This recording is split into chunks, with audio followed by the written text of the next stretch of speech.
The Steve Dangle Podcast with your hosts, Steve Dangle, Adam Wilde, and Jesse Blake.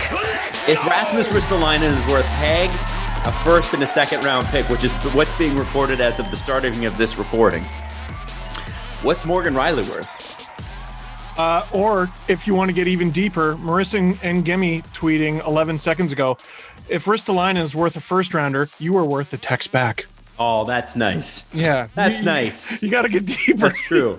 It does. That's what you start with, trading Morgan Riley, Adam. It does make you think about what they would have paid for Seth Jones, because I know that they were sort of in on him. It looks like Chicago really wants him. Edmonton did them a solid by clearing out dead cap space. And I think, you know, I'm curious about what that Seth Jones deal now looks like. If Rasmus Ristolainen, like, you're bad at defense, so you call the Sabres. Like, what an amazing way of looking at it, Adam. I mean, it's just weird. Well, because the Sabres are bad at defense, but they're bad at everything. Yeah, but Ristolainen's been on only terrible teams throughout his entire career. Like, he's a lot better than anything he's ever done because he hasn't played on a good team. I'm not willing to believe Ristolainen is as bad a defenseman as he's been portrayed to be, because I just don't know if Buffalo Sabres stats over the last 5 years are reliable. Yeah. I don't like think what Jesse said there, right? Like, they're so bad. They're so bad. I just did a trade tree that involves the Sabres, and I don't want to blow it, but holy shit. It's blazingly, scorchingly bad and dumb. And just the rate at which nothing works. Nothing. It's unbelielievable. The guys show up in town and they leave immediately, and then they like I don't want to spoil it. I work too hard. Yes. Do you want to go through it? I mean, it's not official yet, so I guess. Yeah, so it could change, but I think we talk about it. Well, so here's what I want to say, because everyone has been saying or reporting that Kevin Adams' demands for Jack Eichel are fantastical, and I am here to tell you, Kevin, hold to your guns. Yep. Yeah. Stick to your guns. You're doing it. You're cracking them. Obviously, we were criticizing the Sabres, and I'm like, Jesus, Kevin Adams really needs to hit it out of the park this offseason. First move, home run. Not even knowing the full details. Home run. They could retain half. I would still say it was a home run. If we were to turn the NHL 2021 offseason into like a movie, I think stick to your guns would be the theme of it for every general manager, because that's what it seems like we're getting so far. It's Ron Francis sticking to his guns with the high price for picking guys in the expansion draft. We got the arguments about Dubas sticking to his guns over the Hyman situation, and now we got Kevin Adams sticking to his guns and over Ken Holland and sticking to his guns, letting Adam Larson walk and sticking to his guns and going, no, I will pay for Duncan Keith. I'll stick to those guns. The last one, we'll get to this as well, is the Nedeljkovic contract in Carolina, sticking to his guns again. Boy, and there's been updates on that today. Stubborn. It's the war. The more I hear on that, the more I'm like, man, that's bad. It's a bad deal. Yeah.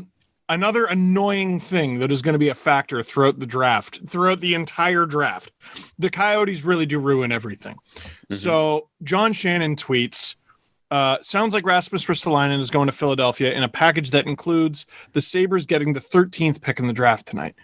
And I went, okay, the 13th pick in the draft. There were rumors that it could be like a three-way deal. So I go, okay, who has the 13th pick?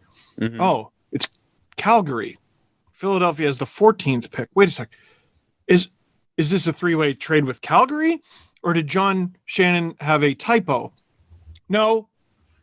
The 11th pick in the draft belongs to the Arizona Coyotes, and they are forfeiting it. But yeah, they don't have a pick this year. Dude, they're forfeiting the 11th overall pick. Oh, my God. So bad. So unbelievably bad. Every team moves up a slot, unless you don't have a first-round pick. Hooray, Leafs. But not that I supported it at the time. I'm not going to go back. But so it's the 13th. It's technically the 14th pick, but really it's 13th the 13th player selected, and the Sabres are already picking first. Really, really good work for Kevyn Adams. Hopefully they've scouted well. That's been the issue. Looking at the evolving hockey charts, it's not a pretty picture. Like Haig looks like the better defenseman, even though he's played half the time, but Haig looks like at least like a replacement for Ristolainen. If you look at that, like I had Haig in my expansion draft, I had notes on him, and he's gonna cap out at a 6th or 7th defenseman on most NHL teams. They did this thing last year where they started him in the offensive zone 60% of times, and only at that point did his numbers start looking positive. So this is a guy who's gonna be middling on your penalty kill, and he's not gonna be that much of an offensive threat unless you're giving him all of this advantage, as they did on the Flyers. So he's not that much of a player you're getting in return. But so here's the thing, though. You just paid him and a 1st and a 2nd for a guy that, well, we're not really sure if he's good because the Sabres are bad. And this is my thing with Rasmus Ristolainen is there is an argument to be made that, well, maybe it's not fair. He's played on the Sabres. But my argument would be, then why are you paying so much? Also, why did you pay to get rid of Shane Gostisbehere? So that you could pay more to acquire bigger finished Shane Gostisbehere. What are you? What?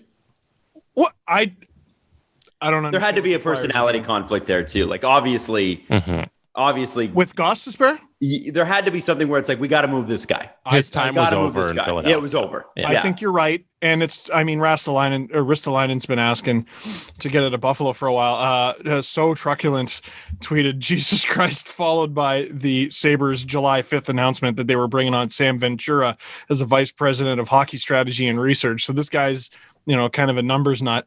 And they bring him in from Pittsburgh, and the Sabres' first move is to get rid of Rasmus Ristolainen. Do you guys? Can I read you guys the total assets lost by the Flyers in the last 2 days, and the total assets gained by the Flyers? Is the trade official?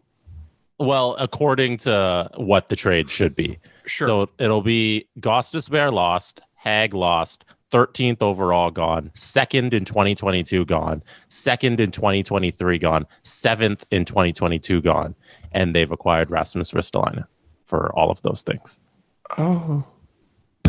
And Twarynski, who they lost in the expansion draft. I guess that too. Everyone. No, but guys, they didn't lose him. They acquired him to lose him. They didn't lose him, so. They did not. Shut up. That's not that analogy doesn't work. We acquired Gretzky to lose him, so we didn't lose anything. We traded a 2nd and Hollander for him, so it's all good. Shut your big ass up. Okay, so the Rasmus Ristolainen thing is unfolding. Well, as soon as we get confirmation, obviously, as the show goes on, by the time you listen to this, you'll already have confirmation, but we'll keep an eye on it. I did want to ask you guys this, and I think it might be too early, but the Seattle picks are starting to raise eyebrows, especially because we were reserving judgment on this for yesterday, 1:00, all the trades that were going to be announced. And so far, I think we've seen Tyler Pitlick. One. Yeah. Was it Tyler Pitlick? One trade. And trade so far. Now, and sorry, I should say just released a minute ago. That's the friggin' deal. It's Haig, a 1st and a 2nd for Ristolainen. That's official from the horse's mouth, from the Buffalo Sabres and the Philadelphia Flyers. Yeah, but Seattle, you look at their lineup and you're like, there's so many other things you could have done here with this draft. Like, I get having cap space. Cap space is cool, but what about players? Players are also the guys who got to go on the ice and play. Cap space isn't scoring goals this year. Cap space is only good if you're winning or you're trying to rebuild. You know what I mean? Like, cap space you need if you need options, right? The thing with Seattle is that, they've got $30 million or whatever it is in cap space, and that's important. Sure, they can go spend in free agency. It's great. But I and I always say cap space is the most important thing. But if you suck and you've got a ton of cap space, unless you are rebuilding and using that cap space to weaponize bringing on like what Arizona did with Datsuk, what the Leafs did with Horton and Clarkson and several other players, like to put them in the LTIR or just get yourself to the cap floor, then I sort of get it. But Seattle doesn't seem to be in that position. And I find there's one thing that really sticks out to me, and I don't think enough has been made of this. For any team to get an extra protection slot from Seattle, it was a 1st and a 3rd. Mm-hmm. Not a single team paid it. Now, I can understand why the teams didn't pay it, but I can't understand why Seattle didn't adjust their price. Because when you get something like that, when you want to offer an incentive like that, you want someone to take it, don't you? One or two teams to take it? I'm especially surprised no one paid it or like said, listen, don't get cheeky. We're not giving you the third, but we'll do the first. I'm surprised no one really did that, or Seattle didn't. Here's the problem. These draft picks are not worth as much as they used to be. Mm-hmm. They're not, because a lot of the guys, I'm not the least bit excited for this draft, not just because the Leafs barely have any picks. I don't know who any of these people are. I don't know who most of these players are, and that's why I went white in the face and was terrified when Jesse was like, "Are you ready to do the live stream for the draft?" Thinking that it was tonight, because I was like, "Yo, I don't know any of these people," Right. Because a lot of them, like any OHL guys, you have not played hockey unless you're like the top, 2%. Like the Byfields who actually got to play professional in the AHL and some games in the NHL. So a first and a third, if I'm Seattle, I am charging through the nose because the value of those picks is actually down, which means the value of a second is down. But if you don't get them, then to me, try to get two or three. I would be like, why don't I look at it from a business perspective? You got to look at like how they price things out. They know if, a sports team knows if they charge them above a certain amount of money for a ticket, that they're going to cut out X amount of people buying it. But they know they'll get some people through the door buying it. What I was curious about with Seattle was why they set a price that nobody was willing to pay. If you got two or three people through the door, forget the fact that it might have been a high price, or these picks are not worth as much or whatever. You get 2 or 3 first round picks, or 2 or 3 second and third round picks, whatever it is. Like you could say a first or a second and a third, or whatever it is, however you value it, right? Internally. And I don't know the right answer to that. There were enough good players available that if a good team approached them with a player, they want to protect that player, Seattle wants that player, you go, okay, well, we can take from someone else. There was enough good players available. You should see there's a few people that have done alternate drafts, leftover drafts, taking players that Seattle didn't touch, and the team looks pretty good. Now, I didn't see anyone put a cap hit next to those teams, by the way. Oh, I did. Actually, a lot of them had that. Oh, yeah? The one I saw was like, why didn't they do this? And I'm like, because the starting goalie and first two lines are $45 million. Right. And that's not what they were going for at all. You could have still accomplished that goal and got some more draft picks for it. I think Vegas, maybe people had less time to prepare for Vegas, but I think that Seattle did themselves a small disservice by charging that kind of price that nobody would pay. Like if you have something to sell and it's a premium item, you should at least get 1 or 2% of people to pay it, not 0%. That's like if they charge for too much for a Ferrari that even rich people wouldn't pay it. You're not looking at this the way Ron Francis is looking at it. What does he value most? Cap space. Right. What is $1 million of cap space worth? I don't know, $1 million? No. But like in terms of assets. I don't know. What's it worth? It's a great question. What's $2 million worth? Let's say $2 million is worth a third round pick. $2 million worth of cap space is a third round pick. What was Shane Goss's Bears deal? $4.5 million? Yeah, $4.5 million, and it was worth a second and a seventh. Okay.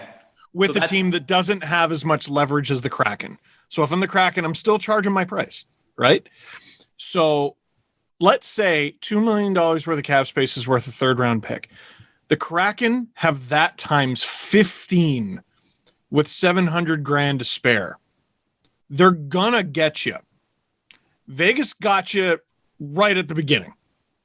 I think Seattle has the ability to get you a different way. So the long game. The long game. But does that change, Steve, even if you get 2 or 3 of those teams through the door? Like if you got 2 or 3 teams paying you a second and a third round pick, that's better than what they got. And they could still have the cap space. So a concrete example of that is, I guess, Calle Jarnkrok, because Nashville had 2 guys they exposed that they were like, okay, Seattle, please take these 2 guys. It was Duchesne and Johansson. They both made $8 million. Calle made $2 million. So there's a $6 million worth of cap space. So if you're Ron Francis, you say, hey, Nashville, this $6 million that I'm going to spend, is going to cost you, or it's going to cost me. So what's that value? Is that a first round pick? Like, is that what we're valuing first and a third at $6 million on the cap? I don't know. I don't know. But I just feel like believe that it was a first and a third for everybody. We already know that's not true. It should have been dynamic pricing per team. It should have been different. Yes. Right? Well, we already know the price for Jake Allen was a second. Mm-hmm. Right. So we already know, maybe we're hammering the Kraken too hard here because we don't know the cost per team. And I'm sorry. They're a team now. Statement. They can be hammered. And I'm going to. No, I know they can be hammered, but we got to hammer them for the right reasons, Adam, and we're not. I think it's a failure. I think you need to have a couple of those teams agree to that. How can it be a failure if they got exactly what they wanted? They got exactly what they wanted. They have $30 million. You think they're going into the season with $30 million worth of cap space? You think by Christmas they're going to have $30 million? No, I don't. But they could have gone in with more. Well, then what are we talking about? We're talking about maximizing asset value, Steve. This is the exact same thing we were talking about with Hall. They still hold all the cards. They hold all the cards they did last week.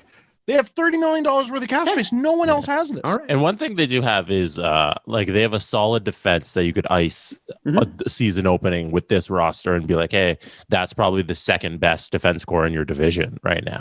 It's just the forward group where you look at and you're like, okay, how do you weaponize $30 million plus the assets you have to bolster that? Which is the direction I guess Ron Francis wants to go instead of getting the forward group to where it should be from the draft. You want to do it through the money and free agency and trades. And he wasn't afraid to take on salary. Obviously, Carey Price was a big consideration.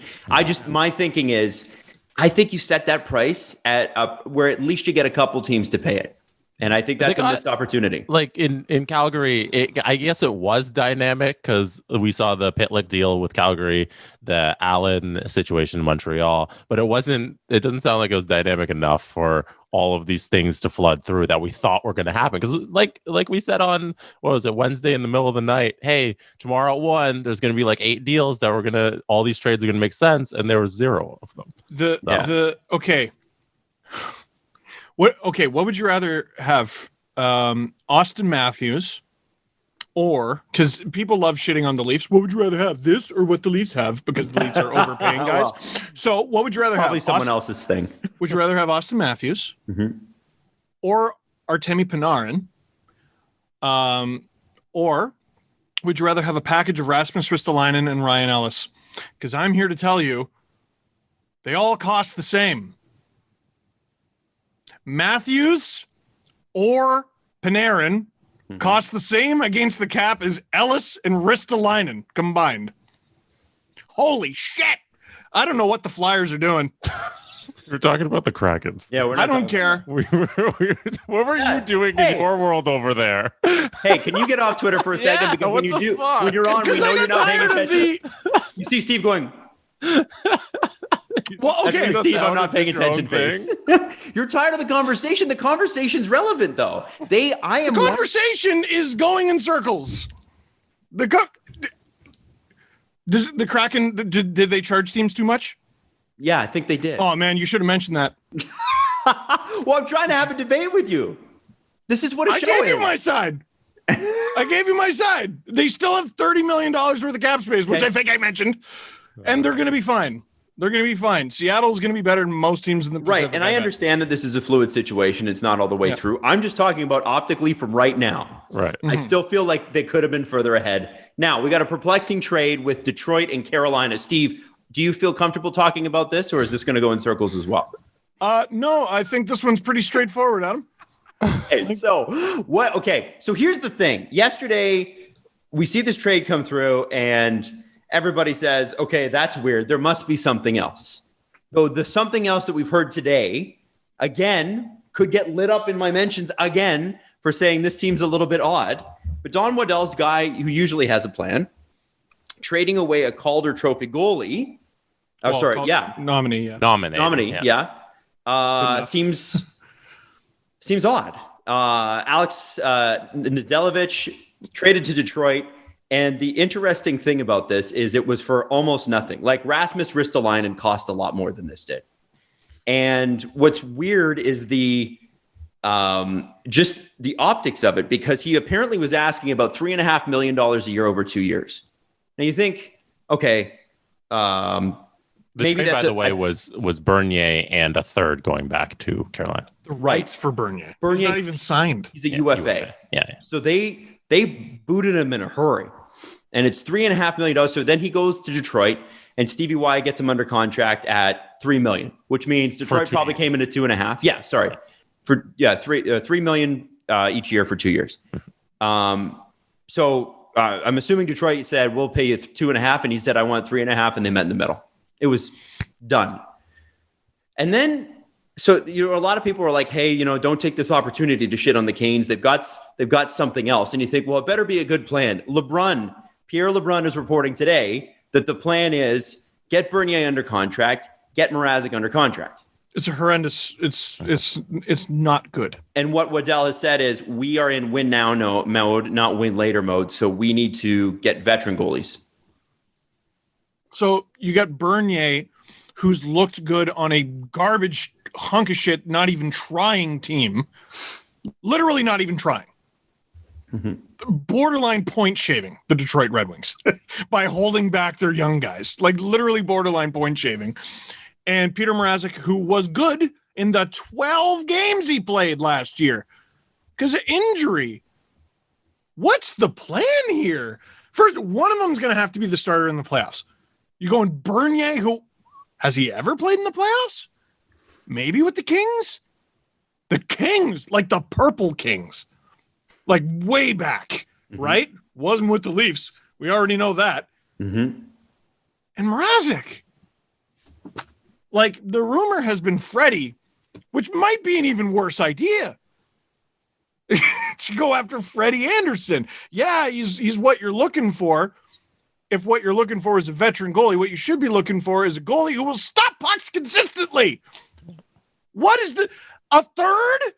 And the rumor, like, I think Carolina is genuinely happy to get a third because the rumor was they weren't even going to qualify the guy. I just joked. EJ from the NHL Network reported that the offer that the Carolinas gave Nedeljkovic was $1.5 million. And Who told you that was going to work? Waddell wasn't willing to budge there. And it's a situation where the Carolina Hurricanes, they have this weird budget where they're unwilling to pay guys over exactly what they want. And if $1.5 million isn't what you're going to accept, we're going to take a third round pick and have no goalies under contract. Like that they'd rather be in that than just pony up $1 million more. The anti-Leafs, and they're not much farther ahead. The Leafs overpay everybody. The Hurricanes refuse to pay anybody. That's a good way to put it. And they're trapped at the second round, right? So at least they're winning rounds consistently, but they're trapped at the second round. But who got them to the second round?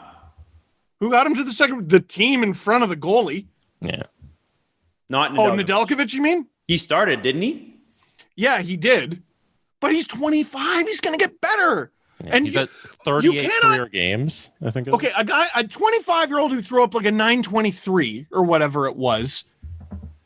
The bet that guy will be better than Jonathan Bernier. You can't afford to pay your starting goalie $3 million. What are you attempting? That's terrible. That's really terrible. Well, beyond that, I would say too to everybody who's like, well, Bernier proved last season he can do it, and he's been doing it for a long time. That's fair, but remember that he's playing for a team where literally zero is expected. He has to be the hero every night. Yes, but things change when you're playing with a team that has expectations. They do. It's great when you got nothing to lose. Show me a situation where Jonathan Bernier has won where there's been something to lose. There hasn't been one. And this is the thing, right? This is the risk that the Carolina Hurricanes incur with this. Now, again, you guys told me to back off on Dubas because the offseason isn't over yet. Should we back off on Waddell because the offseason isn't over yet? They have no goalies under contract. It's unfair to evaluate your goalie situation when you have no goalies. But you had a goalie who had a 920 in 9 games in the playoffs, and you had him at $2 or $3 million if you're willing to just pay that, and you gave him away for a third round pick. That's Adam. We can criticize that. Adam, you're the business guy. Mm-hmm. What? Okay. What if you're negotiating with someone? Mm-hmm. That's a regular day. What if you're negotiating with someone who has no leverage? Nedeljkovic? No, the Hurricanes. If I'm Jonathan Bernier, or Peter Mrazek, or any free agent goalie, I go, here's my number. And the Hurricanes go, no. I go, yeah, who else? You have no goalies. Who else are you going to get? Eetu Makiniemi is their highest paid goalie under contract right now. And if you've never heard of them, me neither. $867,000 against the cap. Absolute stud. Don't even talk about Eetu Makiniemi about like that. Listen. I don't know, you guys. Who knows? Maybe he's great. I don't know. Beck Warm. That's a made-up name. It's one of those NHL guys that it's just the outline of the head. You don't actually see a face. Undrafted Beck Warm from Whistler, BC. He's gonna start a whole bunch of games this year. And Aiden Foote, who's actually he's the first cousin, I believe, of Adam Foote. Okay. I also made him up. That's made up. I made that person up. I don't know. But you spent a moment to be like, is he telling? He's not on the roster. I know Cal Foot's in the league, so I just figured, maybe there's so many Foots. It was believable. There are many Foots. Might even be feet. We're not even sure. No. It's different limb of the family. Am I right? Whoa! Listen, all right. If I'm Bernier or Mrazek, who they're negotiating with, my number went up. You don't have anybody, stupid. My number went up. What are you, dumb? My number went up. By at least a couple $100,000 it went up. Yeah. You don't have anybody. Yeah. Who are you going to get? Shut up. Is Carolina going to screw themselves out of a good team? Yeah. Like with this weird budget they got? Hold on. We don't know. Because they could say, Bernier could be like, that's my number. And they'll be like, nah. Right. You go out and sign Linus Ullmark and they'd probably be fine. But it would be expensive. His a lot more expensive. Any goaltender, speaking of the Carolina Hurricanes, should give them a higher number than they give everybody else. Dynamic pricing. Yep. They should. Fair. Remember, Svechnikov's still not even signed. He still has his RFA offer sheet contract. him. Yeah. Offer sheet him. Well, I wondered that about Seattle. Like, do you not, and I people in Vancouver got really mad at me, but like your rival an hour away can't sign Pettersson and Hughes with the $15 million they've got unless they put them on short-term deals. And even then 7.5 is going to be hard. So I wonder if you couldn't, they don't have their own second round, so you'd have to go super high on Pettersson, but the Kraken seem like a team like, man, you know what? Maybe. Because you and I were talking about this. We all were talking about this. I got it wrong. What'd you get wrong? Because Seattle's got the second overall pick this year. And I was like, yeah, but if they offer sheet, they're going to be giving up the second overall pick. No, they're not. Because you can't offer sheet for another week. Oh. So they're going to pick second overall. And then they'd have the picks will begin in 2022 if they were to offer sheet Pettersson. You got all the space in the world. Why wouldn't you? I'm going to tell you right now, it's not happening. No, it won't happen. But why wouldn't you? I think somebody made a good point. Sheet ever happens. They're like Seattle. Somebody tweeted me. And they're like, listen, Seattle is far more than Pettersson away from being a good team, and they might be right about that. But it's Pettersson. You might get these magic beans, or you could get Pettersson, who's already a pretty good beanstalk. Pettersson, $10 million, and then figure out what you do with the other 20.7. Adam, I have a question for you. Yep. What is a more useless conversation? Talking about an NHL general manager offer sheeting somebody, or talking about the Kraken's roster? I think they might be on par. Because both are, one's not going to happen and the other is so fluid that who knows. But listen, we got to do a hockey show, okay? So I got to ask some questions. Jesus. People are like, what the fuck are you asking that for? Wait for 2 weeks. I'm like, I got a show tomorrow. I got to ask questions, man. Fuck. We talked about the fact that we won't know for 2 weeks. Yes. Once again, I am left pondering my knowledge of English. It's speculation season, kids. That's what we're doing now. Welcome. The one for the first time to the show. I do like the Yzerman quote, by the way, on the Nadelovich thing. Basically, they said, how did that happen? And he said, you're going to have to ask Carolina why they were comfortable doing that. We got that version of Steve Yzerman back. Oh yeah. The borderline, like, we know he's Steve Yzerman and he's a general manager and that's the way he speaks. Anyone else speaks that, we're checking their backyard for bones. That is that is a cold man. That's a very cold man, Steve Badass. Yzerman. I like Badass. Yes. Now, I want to move on because we do have a shorter show today to the Kyle Dubas press conference, which happened right while this Nadelovich thing was happening. And you have to wonder if the Leafs had known, they'd have paid that price, right? Oh, God. Nadeljkovic, Campbell, that would have been a pretty sweet thing, right? He got off the phone and saw a missed call, Don W, and was very upset. So Aiden Hill costs more than Nedeljkovic. Yeah. No. What happened? I don't get it. I don't get it either. Oh. This is decidedly not Don Waddell, which tells me there's got to be something. I think it's exactly the Hurricanes MO. Like, I'm going to fire that bullet every time. They are a weirdly budgeted team with their players in negotiations. I mean, do you think they weirdly budget by position? Is that what it is? I think by hey, we're evaluating you at this point, and we're not moving.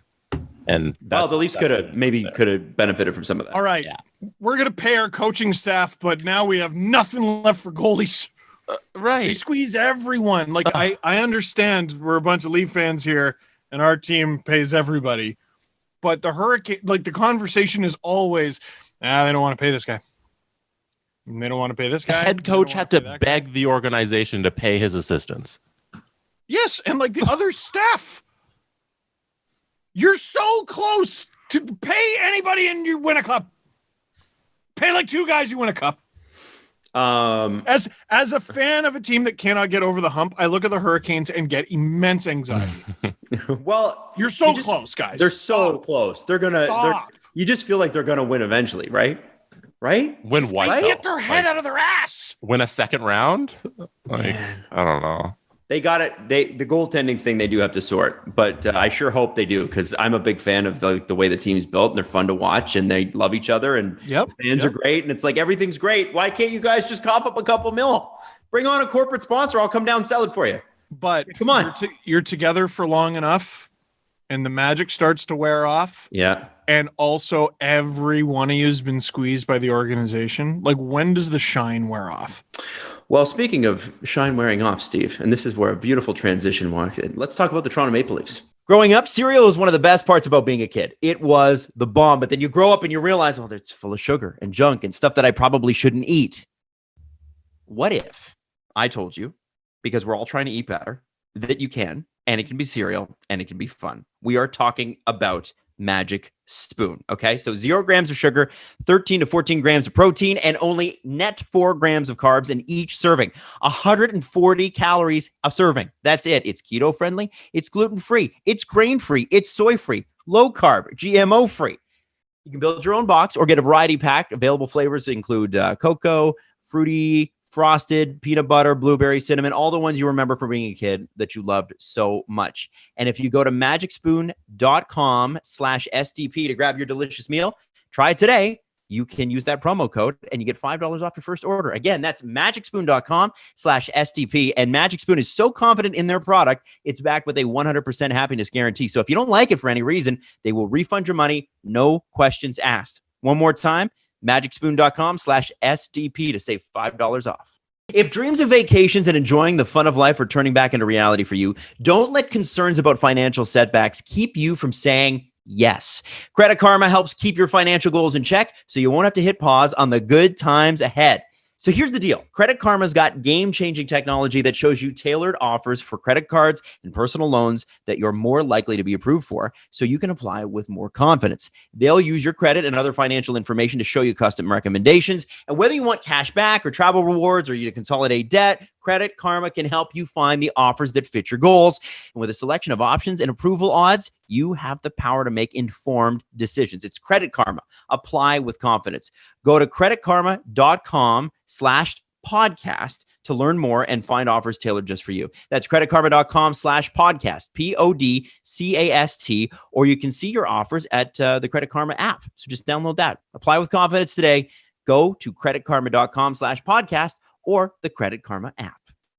What interferes with your happiness? Is it something that you feel like is preventing you from achieving your goals? Like, so for instance, for me, before I was able to actually talk it through with a therapist, serious anxiety issues, things that I would spin out of things before I would even walk into a room. Like there'd be a meeting and I'd be freaking out about how the meeting was going to go before I'd even walked in. BetterHelp will help you assess what your needs are and match you with your own licensed professional therapist. And as somebody who's taken multiple years of therapy, it's so worth it. Now you can connect in a safe and private environment, super convenient, and you can start communicating in under 48 hours. It's not a crisis line, not a self-help book either. It's professional counseling done securely online. You send a message to your counselor anytime. You get timely and thoughtful responses. Plus, you can schedule weekly video sessions. And we're talking about licensed professional counselors who specialize in anger, family conflicts, LGBTQ plus matters, grief, self-esteem, trauma, sleeping, anxiety, stress, depression. Anything you share is confidential, it's convenient, it's professional, and it is affordable. Now you can get 10% off your first month by visiting betterhelp.com/STP. Again, join over 1 million people who have taken charge of their mental health. Be one of them. It's betterhelp.com/STP.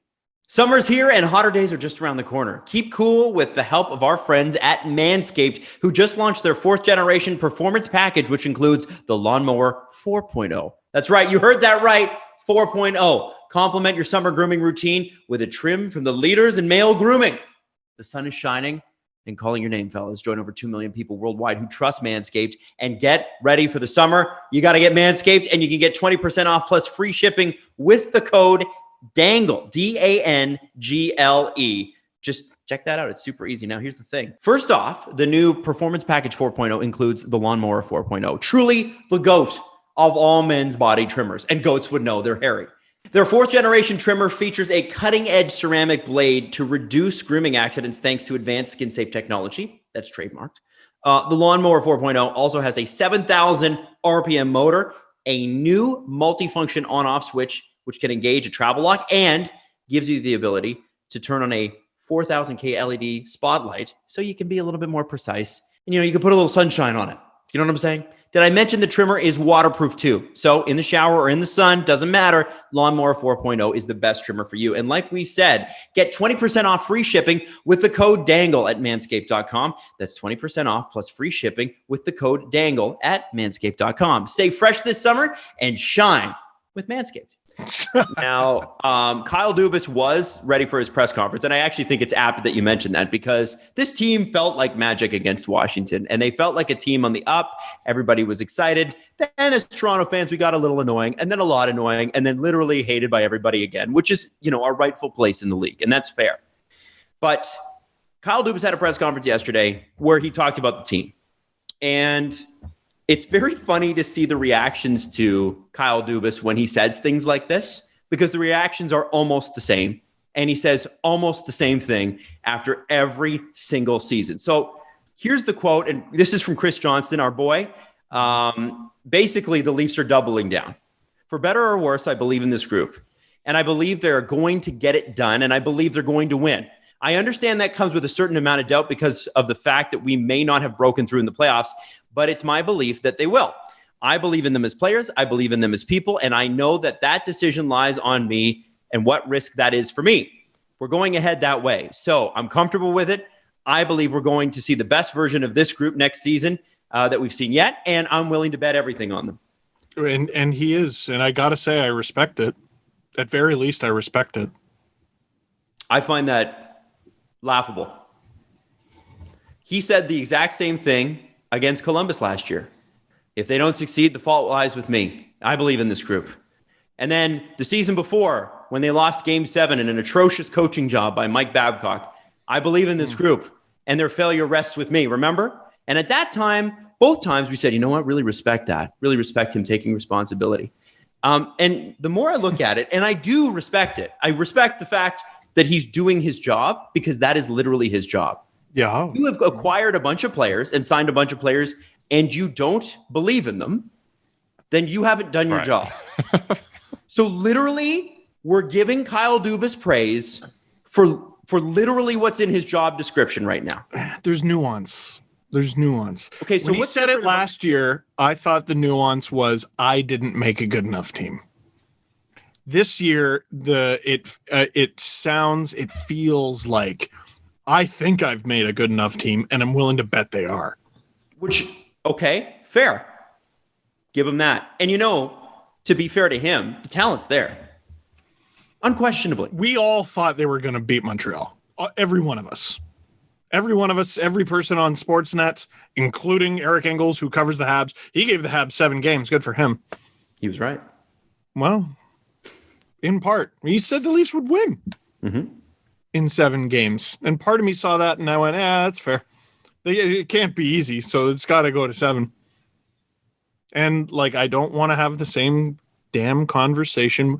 Oh, if Tavares isn't, well, he wasn't. Every year it's going to be someone. Foligno. What if Foligno?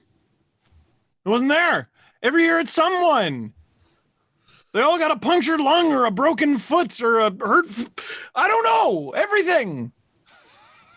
Okay? They didn't do it. Well, and that's my point here is what exactly, like when he says, I believe in this group, my first question is why? I know the talent's there, but why? Beyond the talent, why? Why? And I think that's a relevant question. Why? And I want to know, like, the next time someone gets him in front of a podium, which is like 4 times a year, please follow it up and say, why do you believe? We know that you believe. You acquired them. You signed them. You protected Kerfoot. Why do you believe? The most annoying thing with Kerfoot, so I was looking at my video I made a few weeks ago where I made next year's Leafs out of guys under contract because there are some edits I have to make to that team. Spezza was a UFA, so I had to add him. Simmons was a UFA, so I had to add him. And Kerfoot I have to add to that team because at the time I was like, well, they're losing him. Right. They're losing Kerfoot. What's amazing is the defense stays the exact same and Campbell's still there. That's a victory. But then I add Kerfoot back to that lineup. I don't think they should put him at center. I don't, because their hole on left wing is so gaping. It's unbelievable. It's really bad. I think they're going to go out and sign a 3rd-line center this summer, but it all comes back to the damn Stars have to compete, and the damn Stars have to score and win, for God's sake. And nothing Kyle Dubas does can give us an answer to that before the playoffs. And that's going to be the most frustrating thing about the next, what do we got? 9 months? Yeah. Season starts in mid-October, 10 weeks from now. And I wondered about that because, Steve, the same thing. I feel the same way. Talent's there. I get why you believe in the talent. Tell me why you believe in the team. Tell me why you believe in this group together. It's easy to see why Matthews is great. It's easy to see why Marner is great, why Tavares is a great leader, why Morgan Rielly bleeds blue and white, why Jack Campbell was a good surprise, and Jake Muzzin's tough and sturdy. I get all that. I totally get it. Totally. Tell me why you believe in this group together. Because with the exception of Jake Muzzin and Jack Campbell, they've been together for the past 5 seasons. Can I join you? And I guess on 1 year something? without Tavares. I want to join you on something. Because you're talking about can the Leafs win with Morgan Rielly and perhaps they should trade Morgan Rielly? Just his fucking core. I'm just not sure. No, but you've brought up Morgan Rielly many times. I'm here to say I have no interest in doing this all year. None. So either trade him now or extend him. I'd be okay with that. I would. I've doing this all year again. Oh, please no. Please God no. Well, they're going to because they're going to keep him. Oh, I know. We now know. We have the answer. And they're going to let him walk next year. Because what'll happen? Okay, so you're keeping him? You're keeping him and you're letting him walk at the Then actually keep him. No. That's what they're going to do. No. Extend the guy. Look at the names that have walked out the door here. Look at the names. It's miserable. It's miserable, man. For nothing. For nothing. And this is, people think I'm crazy. And it's like, no. Trade these guys a season before their contract's up if you're not going to keep them. Trade them. Do you all see how I've like really the past 2 shows been really trying? Like you're asking me. I don't know. All right. Well, listen, I think you've made a good point in the past, Steve, which is this. You ready for this? What? I think it was against the Columbus Blue Jackets. You were like, how can you guys disrespect Kyle Dubas like this after he went to bat for you? Oh, you said that. And it's because he went to bat and got them the money they all wanted, and then they didn't show up. And now they've done it again. And so people are like, where's your skepticism coming from? It's that most of these guys have been here the whole time. And Jake Beliefs had a tweet, and I couldn't believe it when I read it. And I couldn't believe that it was true. The Leafs have either been leading a series or an elimination game in every year of the Matthews era, except for 2020 against Columbus. 2017, they were up 2-1. Yep. On the Caps. 2018, they were leading Game 7 against the Bruins heading into the third. 2019, they were up 3-2 over Boston and had a chance to close them at home. Columbus fart. And then 2021, I don't even want to get into it. Right. It's Listen, you've asked me to reserve judgment. Steve, you're right on that. It's terrifying and it's making me sick. I want to be wrong, but I think I'm allowed to be skeptical now. I think I'm well within my rights to be skeptical. I know there's a ton of Leaf fans who believe the same thing, and I want to be wrong. I want to be fucking dunked on next April. Like, just crush my mentions if they go through and they win. I'm ready. Bring it. Because I'm going to be thrilled. But I don't believe it yet. Here's what I think might be giving you subconscious anxiety, and a lot of people in this fan base subconscious anxiety. The idea of running it back. They literally cannot do that. They can't. We began last season with Frederik Andersen as the starting goalie. We already know that's not happening, right? Jack Campbell is still there. Who's the other goalie going to be? That's an enormous question. Big question. Right? And I can't evaluate next team without knowing that. We don't know who the third line center is going to be. We don't know what position Kerfoot is going to play. Like that is a fairly large thing. And the the hole on left wing is so big, even if you slot Kerfoot in there, that I think they can't possibly not address it, like, unless it's trade or free agency. Right. So we look at this team as they're running it back with a shittier team. And I just don't think that's what's going to happen. We're going to find out. There's going to be movement tonight. There's going to be movement the next night. The next day, I should say. And free agency, I think, is going to be big for them. Who do they keep? Who's the name keeps coming up? Holla? Is Eric it Holla for the Leafs? Yeah. Wouldn't hate that. Yeah. They almost got it done last year. Like, wouldn't hate that. It's impossible for me. I'm looking at last year's group and in anger and applying it to next year's, and that's not what I should be doing because next year's team is too incomplete. Okay, and that's fair. Maybe that's what I'm doing too. It was the problem with this year's team is the parts that were the problem in the playoffs are going to be the parts that are here in October. Okay. If they re-sign Thornton, I'm going to be like, okay, holy shit. What's up, Jesse? I'm really excited for this coming season for the reasons that Kyle Dubas explained in that press conference, because when he said he believes in this team and he's going to go out next year and show everyone that he believes in it and double down on everything he's built here, we got a handshake agreement from Kyle Dubas that if this doesn't work out at the end of this season, that's it. That's it for him. That's it for him. So there's this agreement with the fans and us who criticize management and within the organization that if it doesn't work out this time, this is your last shot. You're done. Or something else is going to happen, and that's exciting because then there's a go for it factor with Kyle Dubas. In 2015, Alex Anthopoulos was GM of the Toronto Blue Jays. At the beginning of the season, he was offered a 5-year extension by Blue Jays management, and he rejected it. So he was going into his last year as general manager. That was on paper. But Kyle Dubas is doing this hypothetically in that we all know at the end of this, if it doesn't work out, he's probably fired. And in that midseason, the Jays were 500.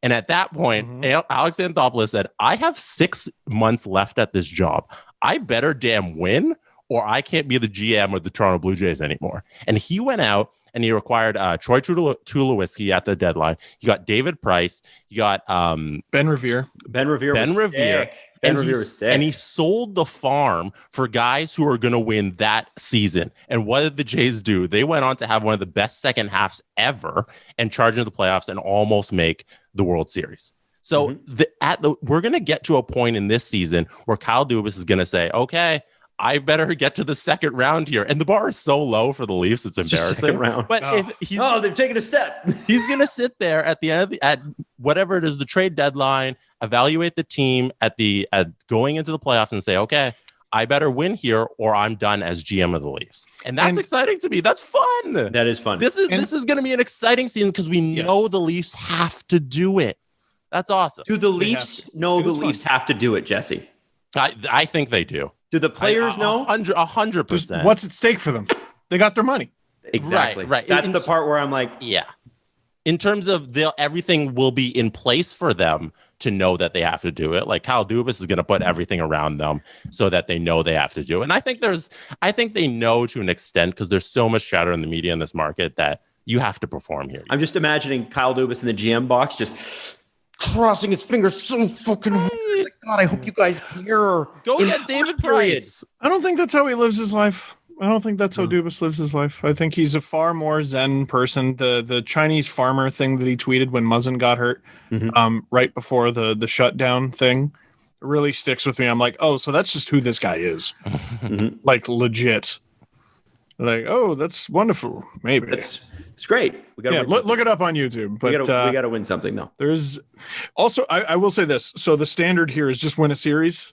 I think a chunk of the fan base would be finally. Yeah. But I'm so grateful in my gig that I get to cover the playoffs every year because, and this is why I'm like so stuck on Carolina. If you heard that earlier segment, you're like, what's going on with Steve? It's because every year Carolina's in the second round and that's it. Like covering the entirety of the playoffs and continuing to watch the rest of the playoffs really drives home the point that the second round is nothing. It's nothing, which means the first is less than nothing, but the second round is still nothing. Win a chip, man. Guys, breaking news. We got a rumblings level rumor. Whoa. You guys ready for rumblings level rumor here?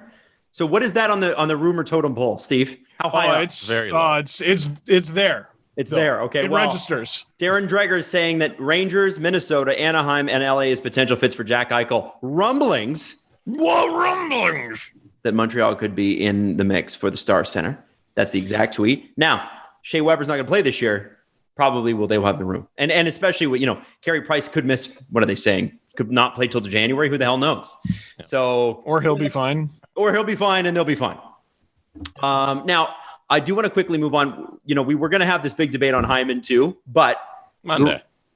I guess we can wait. But the thing was, let it be official. Edmonton offered the Leafs a sixth for Hyman. And the Leafs supposedly want a second.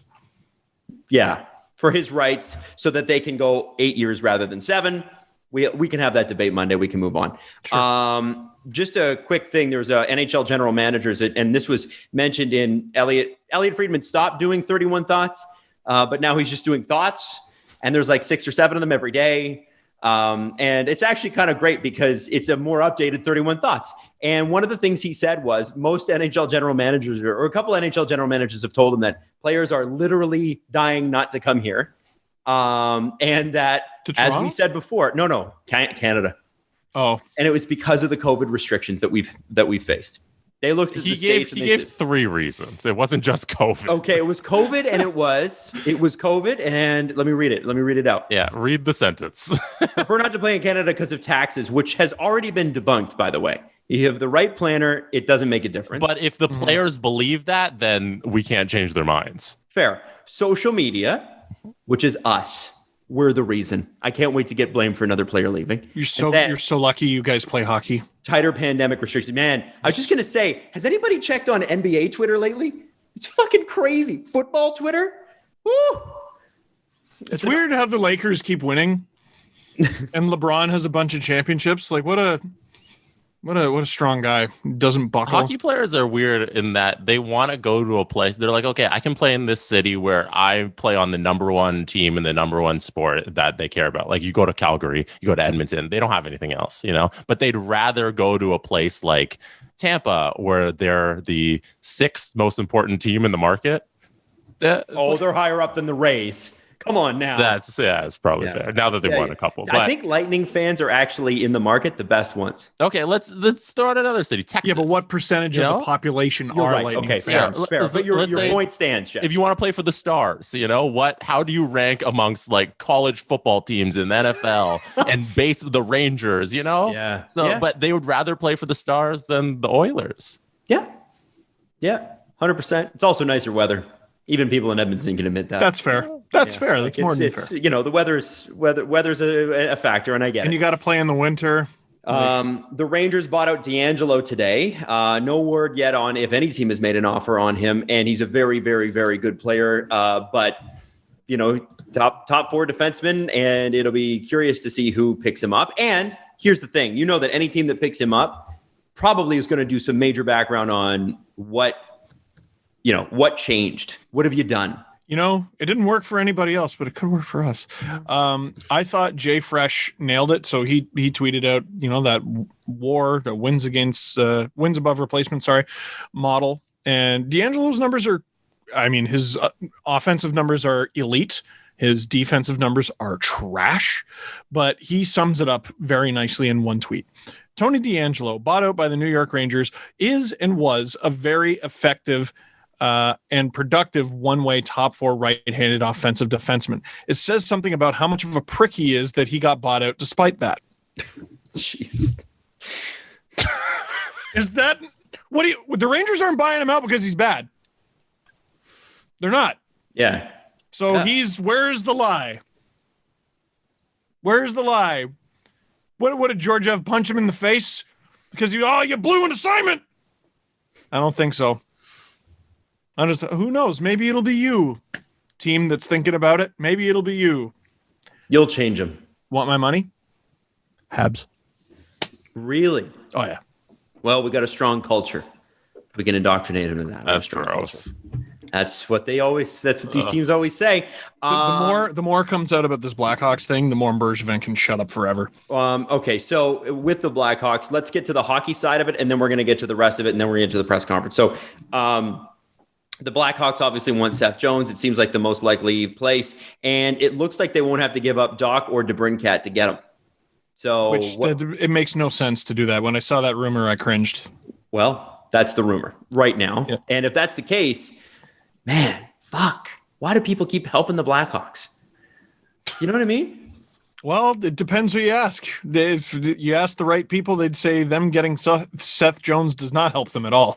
Right. Well, I think a lot of people said he had a down year last year. You got to remember, though, the guy had COVID. People are like, he's falling off. I'm like, this guy, he had COVID. Let's back it down. There's no asterisk on last season in terms of who won. No. But individually, I think it's more than fair to give some guys a mulligan on the way it went. The entire Canucks roster, for example, a lot of the stars, that was a team cup final, then they didn't even make it. Oh, right, because they started after everybody else. And maybe Seth Jones is on that list. Are the Blackhawks going to regret the extension that he immediately signs? Because it's going to be for 7 years and 70 million or something crazy, or 60 million. Well, look what Ristolainen just cost in assets, and he's signed for one more year. Mm-hmm. Look at the cost of Ryan Ellis. It's going to cost a pretty penny for Jones, and then the salary, on top of that, it's going to be high, man. Speaking of which, just quickly on Hyman. Would Benson be enough, do you think, to get that done? Tyler Benson? Oh. His name keeps coming up, and I don't know why. Is that too much? I would. Well, if the Oilers aren't going to use him, they might prefer to lose a guy who they know they're not going to use instead of a pick. Fair. Mm. Okay. All right. Where'd you read that? I'd take him. It's a lot of people are talking about it, and it came up in my mentions a lot. I meant to bring it up, and I was like, Tyler, why do they? I guess maybe because we talked about him. And maybe draft. It seems like maybe they view him the same way they view Caleb Jones, which is he's not going to play here. He's just not going to play. So I'd take Tyler Benson. Okay. Oh, you'd let them just fucking give him to you. Yeah. Which, by the way, happened with the Shane Goss's fair trade. I do want to say they just fucking gave him away. That clip was very funny. Yeah. Thank you for everybody. Tyler Benson as well. It would be the deal would be rights for rights, because Tyler Benson doesn't have a deal right now. He's an RFA. So you'd be giving Hyman's rights for Benson's rights. Yeah, except Benson is an RFA. Yes, I said that. Yeah. Oh, you did? Sorry. Yeah. I was looking at you too. I was focused. It went right through me. The Steve face. I'm paying attention. I researched 3 trade trees today. It is 3:00 and my brain is already just a bowl of tapioca pudding. Now I'm going to put a trigger warning on this one for sexual assault survivors. I have to do that, but we have to talk about this. The story cannot go away. You cannot let it go away. And I'm going to try to get through it as quickly as I can while doing it justice. I'm not trying to do it for not wanting to get the details out there. But frankly, there are people who are writing this who are doing a better job than we will ever do explaining it. So we're going to give you the top line. So Ben Pope talked about how there was Ben Pope, by the way, Ben Pope CST works for the Chicago Sun-Times and is part of the PWHPA, just so you know. There is a new amended version of the John Doe 1 versus Blackhawks lawsuit that provides significant details about Brad Aldridge's 2010 assault. So I'm just gonna go ahead and say it. John Doe was at Aldridge's. Sorry, I almost started on the wrong section here. I just want to make sure I got it right. Yeah, number 6.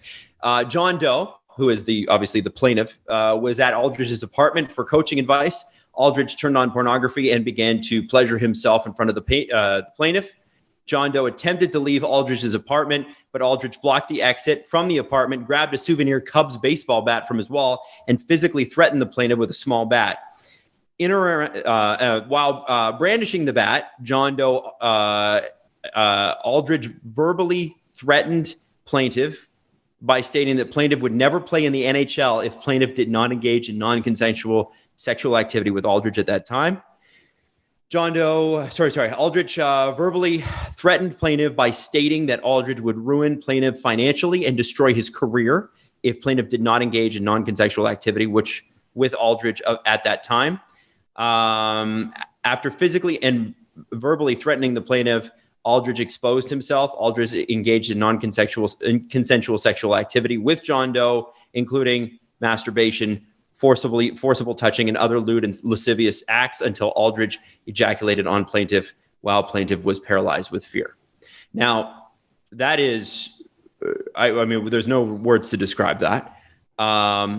The amended lawsuit also alleges that Aldridge repeatedly invited young interns working for the Blackhawks to his private apartment before the alleged assault, and Hawks employees were aware of this behavior and found it to be quite unusual, which, by the way, was backed up by that marketing source, I believe, that Rick Westhead had. Remember, he talked to somebody in marketing?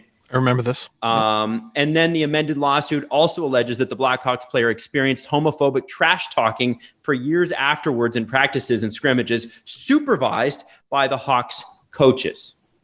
Now, this one's big, guys. I'm going to read the amendment. This is Amendment 25. Plaintiff was subjected to humiliating trash talking by his teammates during scrimmages where coaches were present.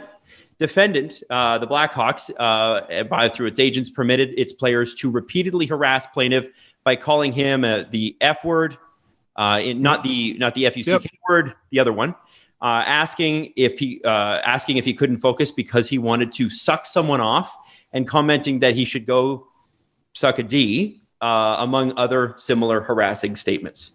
Now, and then also a part of this was that the primary challenge is alleging the Blackhawks provided a positive review and or employment verification of Aldridge specifically to Houghton High School, where he went on to work. And I believe at that point, he went on to work at University of Miami and Michigan, and there was a whole bunch of other things, but he is a registered sex offender now. And the whole question is, did the Blackhawks issue this man a positive recommendation? Now, if you don't mind, I talked to a lawyer about this, and they basically told me that anytime, and this is somebody that's not really familiar with the case, but anytime that there is a major power imbalance, you open your organization, or in this case of the NHL, a group of organizations, up to misconduct and abuse, be that sexual, physical, mental, whatever it is. Just whenever there's a power imbalance, that's what happens. And that's why in a lot of organizations, you have HR departments.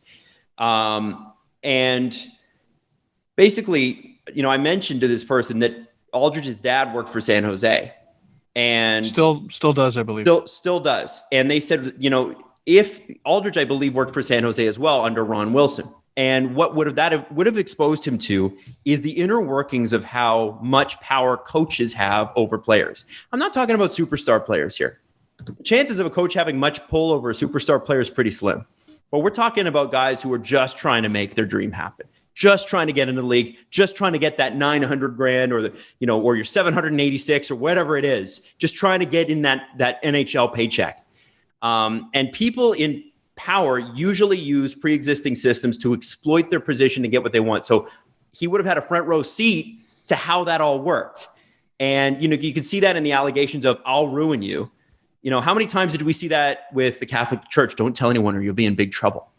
That's prime abuser language right there. Mike Aldrich, by the way, has been the head equipment manager of the San Jose Sharks since 1995. Shit. According to EliteProspects.com. So I would like to know what the Sharks knew as well. Like, I think maybe it's worth peeling it back all the way. It's surprising that the NHL and the Hawks, according to this lawyer, didn't put a lid on this thing. Because what you normally do in these situations is you pay the person off, you put everyone under your NDA, you put all their family members under NDA, and you never hear about it again. Now, they might have tried that and it didn't work, or the player wouldn't do it. But the issue is Rick Westhead reported that now the NHL has not and will not commit, and neither will the Blackhawks, to making these findings public. So they have their third-party investigation going, but they're not committing to saying, we're going to make this public. If this was a school, you'd have to make the findings public, but the NHL is reserving its right not to do that. The problem is that will shake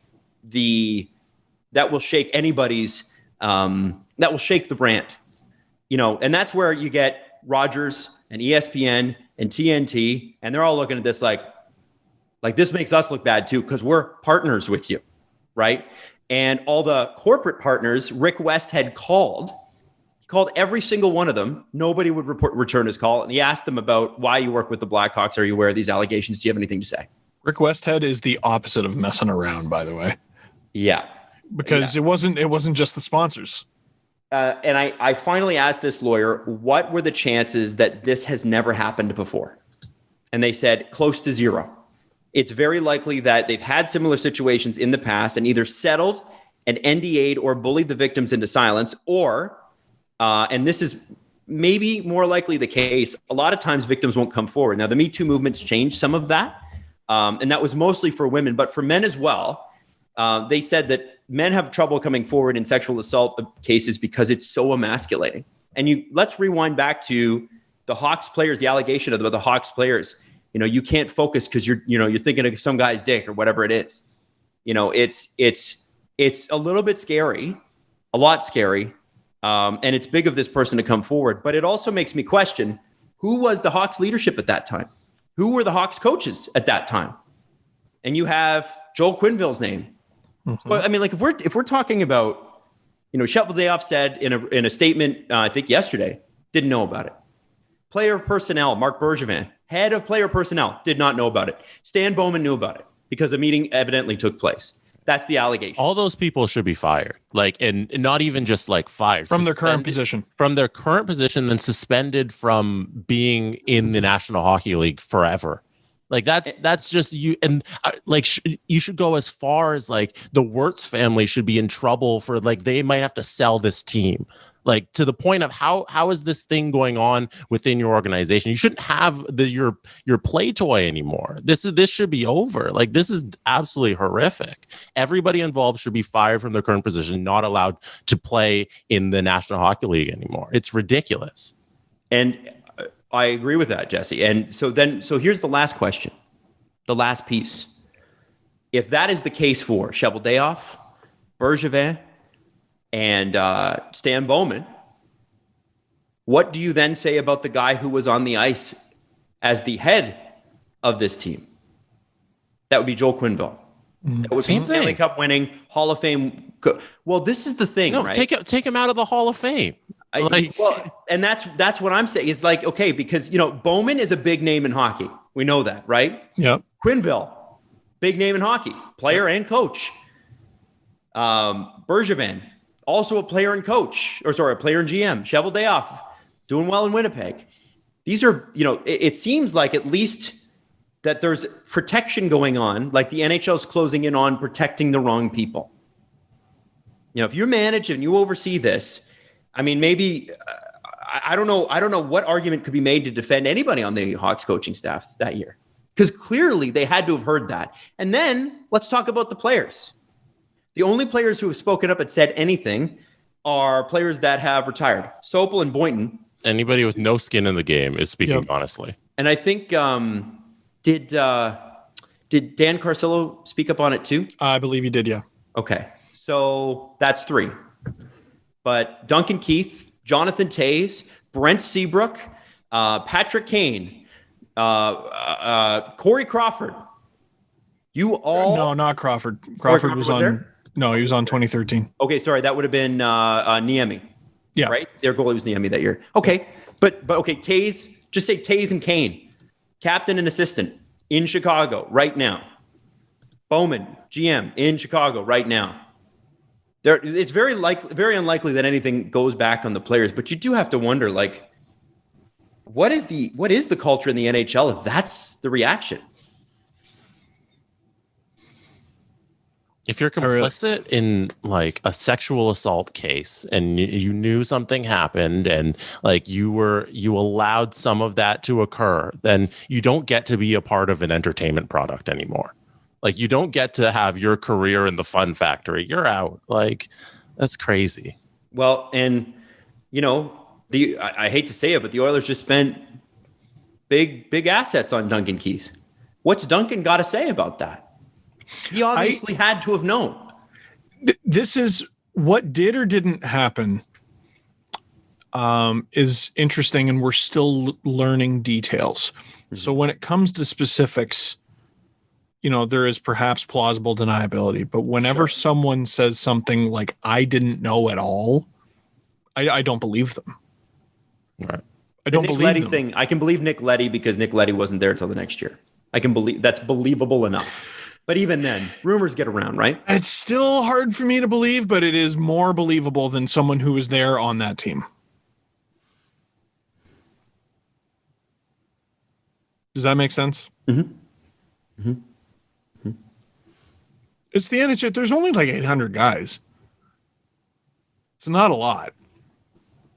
It spreads. And let's also not forget a bunch of guys from that team. That was the Hawks team that they had to blow up. Right? Because there were some weird over the cap issues. Was that there was Chris Versteeg and Dave Bolin trades to Toronto in consecutive years or whatever it was? Versteeg was Versteeg was 2010, came to Toronto. Bolin, I think, was 2013, came to Toronto. But they dealt Versteeg. They also dealt Ladd. They dealt Bufflin. They blew that team up proper. They had to get rid of a lot of guys.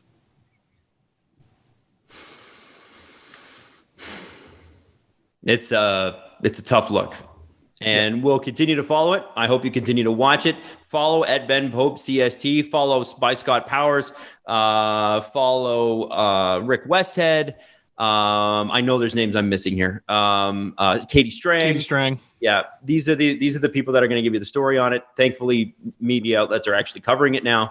And Mark Lazarus. Mark Lazarus is great too. Yeah, great Chicago reporters there. So, boy, I don't know what else to say. I don't even know how to wrap that up, but I guess we got to get into the press conference. So let's do it. Your favorite team broke your heart lately? You know what I find is the best cure? It's a good night's sleep. And that's why you should check out Helix. Helix Sleep has a quiz, takes just 2 minutes to complete, and matches your body type and sleep preference to the perfect mattress for you. Why would you buy a mattress made for someone else? With Helix, you're getting a mattress that you know will be perfect for the way you sleep. Everybody's unique, and Helix knows that. And so they have several mattress models for you to choose from: soft, medium, and firm. Mattresses for cooling if you're hot like me when you sleep. And even Helix Plus mattresses for plus-size sleepers, because it's about a good night's sleep. So, you can think rationally about why they melted down in Game 7 again. It's great, isn't it? Love it. Anyway, you've seen the unboxing videos. It shows up at your door, and it's awesome. If you're looking for a mattress, you take the quiz. The mattress shows up at your door. You open the box and boom, you can fall asleep. And you go to helixsleep.com/STP. You take their 2-minute quiz and they will match you with a customized mattress to give you the best sleep of your life. Helix is offering up to $200 off all mattresses and 2 free pillows for our listeners. That'd be you at helixsleep.com/STP. Again, helixsleep.com/STP for $200 off and 2 free pillows. The Presser. SDP. The Steve Dangle Press Conference. All right. This is going to lead into a question for you, Steven. So our dear friend, Mike Schmidt, he's raised a whole bunch of money for our Easter Seals team.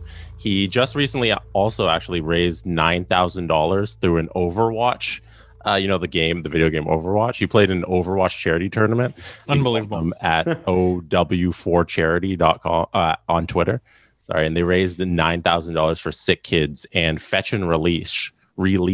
Adam, you did work with them. I did. That's where I got my dogs. Oh, there you go. Both dogs, fetch and releash. Yep. They're awesome. So yeah, they're a great service because Bindi and Seti are terrific dogs. So yeah, and he raised over $9,000 for them. Amazing. And yeah, he did a whole bunch of work with us for Easter Seals. I missed that. That leads into a question, Steve.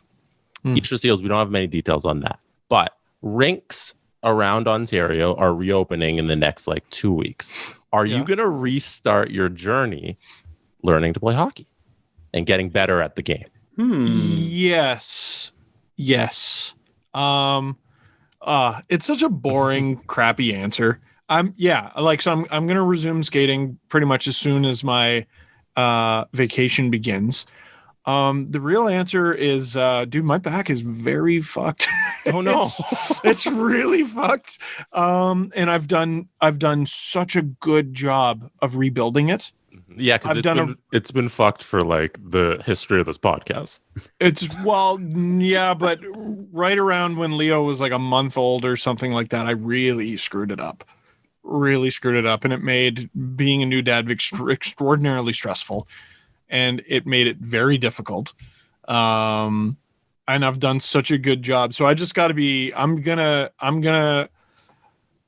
I've stopped working out like a hero. And I've started working out like someone who just wants to pick their kid up. And so I'm going to stop skating like a guy trying to make the NHL and resume skating like a guy who's trying to learn how to skate. I think you'll learn a lot faster that way. I think I will too. That's cool, man. Good for you. Yeah, I've done a really good job. I'm doing much better. I can sit. Do you notice I fidget less when I sit? And now it's my neck because my neck's fucked. But my back is so much better. Yeah, that's why I stand the whole show, because my neck and shoulders have been so bad for so long. I finally got my jaw fixed. But if I stand up for the whole show, as much as I get a little lazy and I move around and stuff, it's better for my posture to stand than it is to sit. I just got one of those neck pillows. Oh, how's that working? It's working well, but this is the most pettiest and nerdiest thing I've ever done. I saw an ad for it on Facebook. And I wanted to buy it, but because I didn't want to give Facebook any money, I went directly to the site and bought it from there. Fuck you, Mark. Was it right above or under one of those t-shirts that says, "I'm a sports blogger and my day is always sunny," and it's a picture of a sun or something? Does my managing editor offend you? They just go through and pick born March 12th and proud of it. Really way too niche, Mark. That's enough. Next question comes from @Jake_Peralta on Twitter. Not the Jake Peralta. I was going to say. Thoughts on the Indians changing their name to the Guardians? Do you guys like the name Cleveland Guardians? That's the baseball team starting next year. Adam, you go first. I do, because I've been to Cleveland, and there's there's a Guardian statue there. There's a big Art Deco statue from when Cleveland was in its heyday. And there's a connection to the city. Anybody that thinks the Guardian thing doesn't fit Cleveland doesn't know Cleveland. So, and I don't know Cleveland that well, but I do know at least that. So I think it looks great. I think it's progress. It's a step forward. Even Washington's football team has backed off their ridiculous stance on that. It's a sign that things are changing in a good way. And it just shows, honestly, you got any problem with respect for other cultures? Right. Like, is it that hard? And Not that hard. People don't understand like where this is all coming from. Like I saw some criticism of the logo. Mm-hmm. It's it's a bit of a I like that it's 3D. I think that's cool. It's an okay logo. But here's what this logo has that the last one didn't. You can use it. You can use this logo. The previous one you could not on account of kind of racist. Yeah. So this one you can use, and I think that's a plus. It's so That's wild so to me funny. that up until 2 years ago, we Like, actually what had a team named after an ethnicity skin color.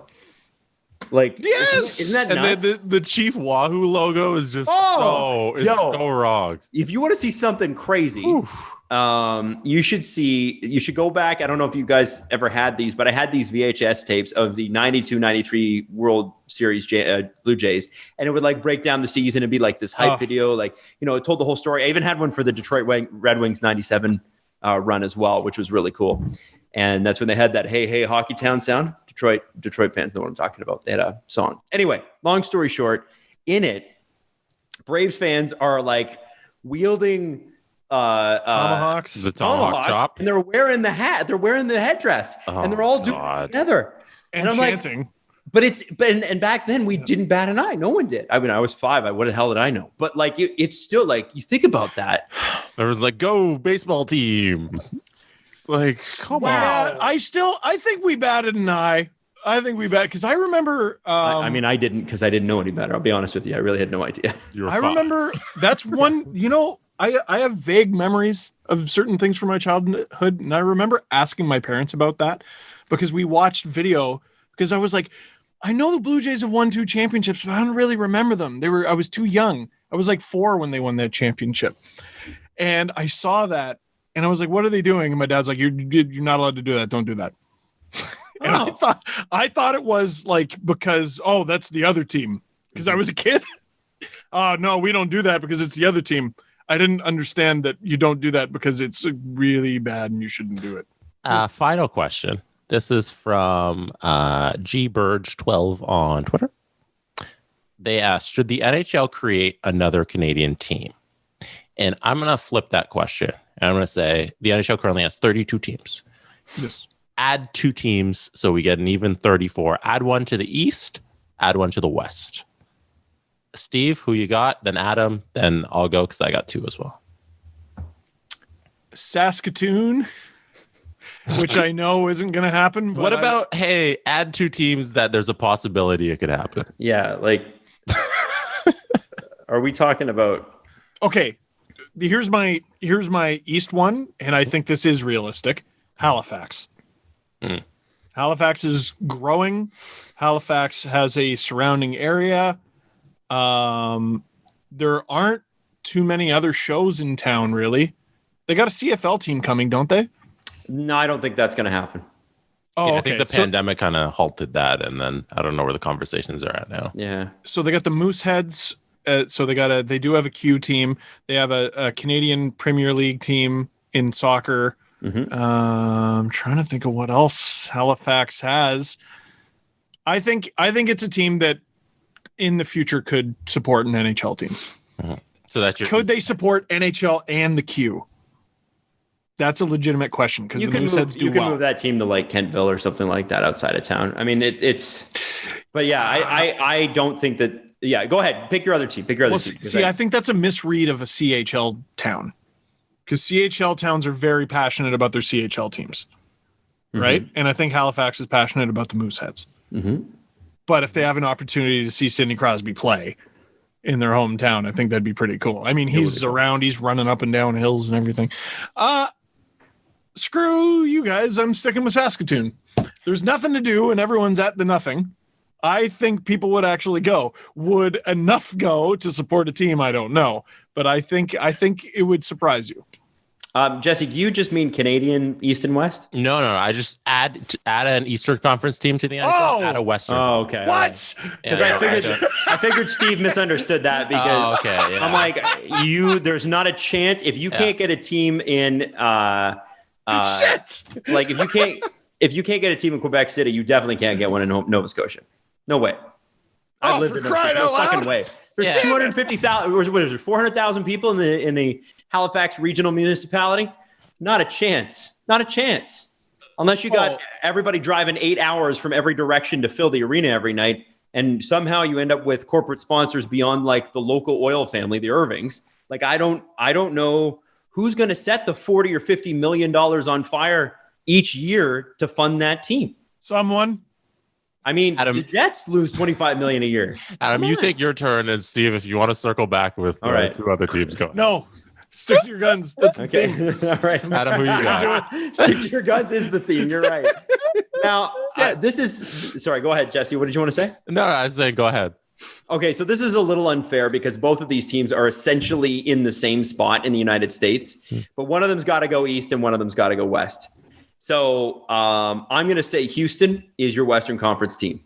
There's very little debate in my mind that a team could work in Houston. There's a lot of money in Texas. There's a lot of corporate sponsorship in Texas. Houston's a great town for that. I know it's right near Mexico. I know it's hot as hell, and I know the ice would suck come summertime. But I feel like money wins out, and if there was money to be made there, and somebody wanted to pay the $1 billion franchise tag for it, and I'm sure there are people out there who do, Houston makes the most sense. That's the market for me that makes the most sense.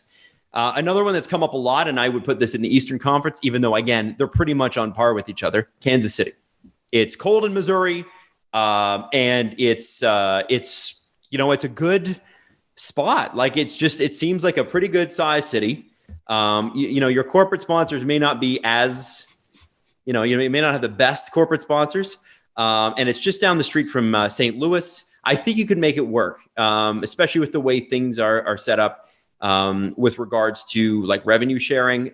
It would be a smaller market team, but you're pretty close to Chicago. You're pretty close to St. Louis, Nashville.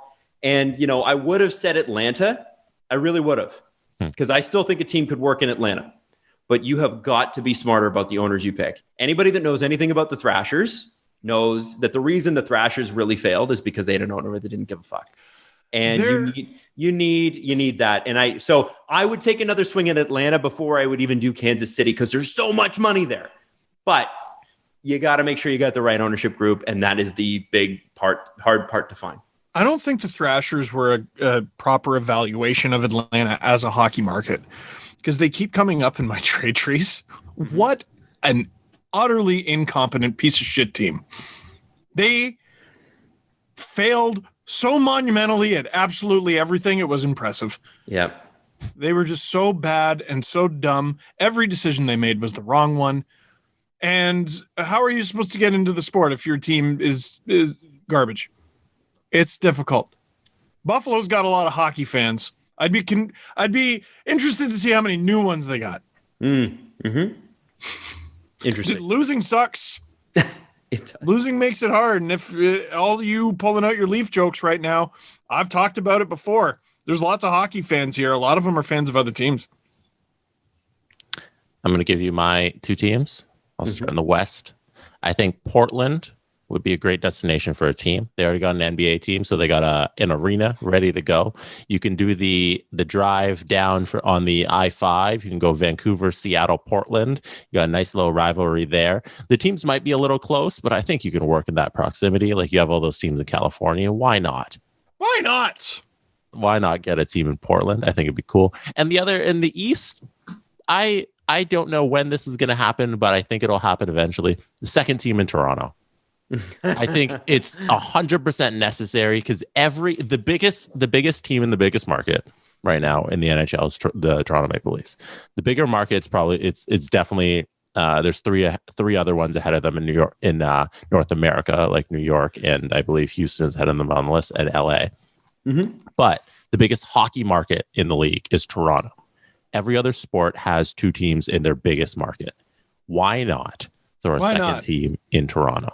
It would create an instant rivalry, and there is support here for two teams. You could do it easily. They'd be the Mets. They'd be the Brooklyn Nets, but they'd be the LA Clippers. But it would be so much fun to have that second team in Toronto. The argument, though, is that you're cannibalizing your most profitable market. Yeah, but why does every other league do it? I know they do it, but I'm just saying that the Leafs bring so much money to the table for the NHL that, you know, going and buying and all these things, you're 20 years before you even know if you made the right call, right? You know, you're going to bring Leafs tickets that you like. The Leafs, the new team's not going to be profitable. You know that. They are. Why wouldn't they be profitable? Because they have to pay off all their debts for building a new arena and all that shit. They're not going to be profitable. Yeah. They're just not. And then year to year, I mean, they will be profitable. You're also forgetting, in all those markets that have two teams, one of them never wins. And in Toronto, that's already built in. So I think this could actually be quite successful. This could be good. I don't think I'd be able to pull myself away from the Leafs, though. I really don't. As much as I can't stand it, I'd have to be a Leaf fan. Oh, my God. We found Leo's team. Yeah, there you go. I'm so happy for Better for the children. I'm so happy for him. It's Everly too. Oh, I'm so happy for him. I'm shocked you don't think year to year there's enough advertising and ticket sales for a second NHL team to be profitable. I think I think what it is that you know, what would happen is the Leafs fund so much of the revenue share in the league that then you'd be bringing in another team. So the Leafs automatically have to lower their ticket prices, have to lower all the prices, everything else. And then the new team, 100%. And then the new team, which will be shining and new and hasn't broken anybody's hearts yet, is going to draw some people. They're going to have cheap ticket prices. So it's going to be a race to the bottom there. So you don't make money there. Then you got corporate sponsorship competition, right? Which drives the price down. Then you got the fact that the new team's going to cost $1 billion just to buy the tag. And then you got to buy an arena, which is another $1 billion. You got to make one. Where are you going to make it? How easily accessible is this arena going to be? Is there going to be the people to support it? And I think it's like, for the NHL from a business case, and I think Richard Petty actually made the same case on the podcast far better than I could. The cost to the Leafs and the cost to the league could put them in some peril because you could be looking at a major adjustment that the NHL just can't handle right now. Maybe they could in the future. Like, I'm not saying it'll never happen, but it just seems like you're making a boatload of fucking money out of Toronto. Why fuck with it? Put a team somewhere else. I think they're at least a decade away from even thinking about it. Yeah, I think you're off in terms of like the numbers and the sponsors, because I think like, hey, if it's not Molson, it's Budweiser. You know, like the other side can take the dollars and pay the exact same amount. And one thing that I know is true in the league's collective bargaining agreement is that the Leafs have first right of refusal for a team coming within a certain radius of the GTA.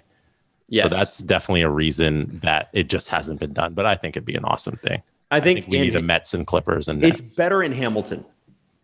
You can sell me on Hamilton. You can't sell me on a second Toronto team, but Hamilton makes sense. Yeah, that's why Balsillie, that's why he was trying to put in Hamilton, because it was just outside of that little region where you didn't have to get approval from MLSE to build the team. And they'll never give it to you.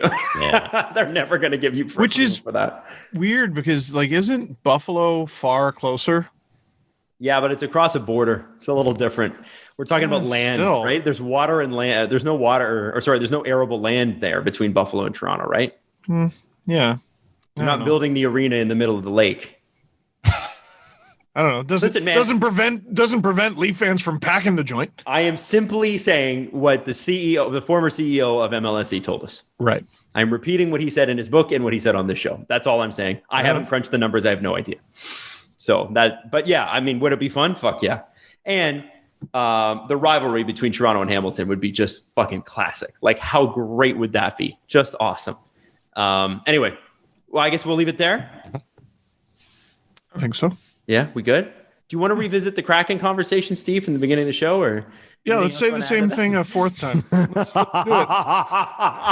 By the way, if the Carolina Hurricanes are really serious about Mrazek and Bernier as a tandem, James Reimer is available.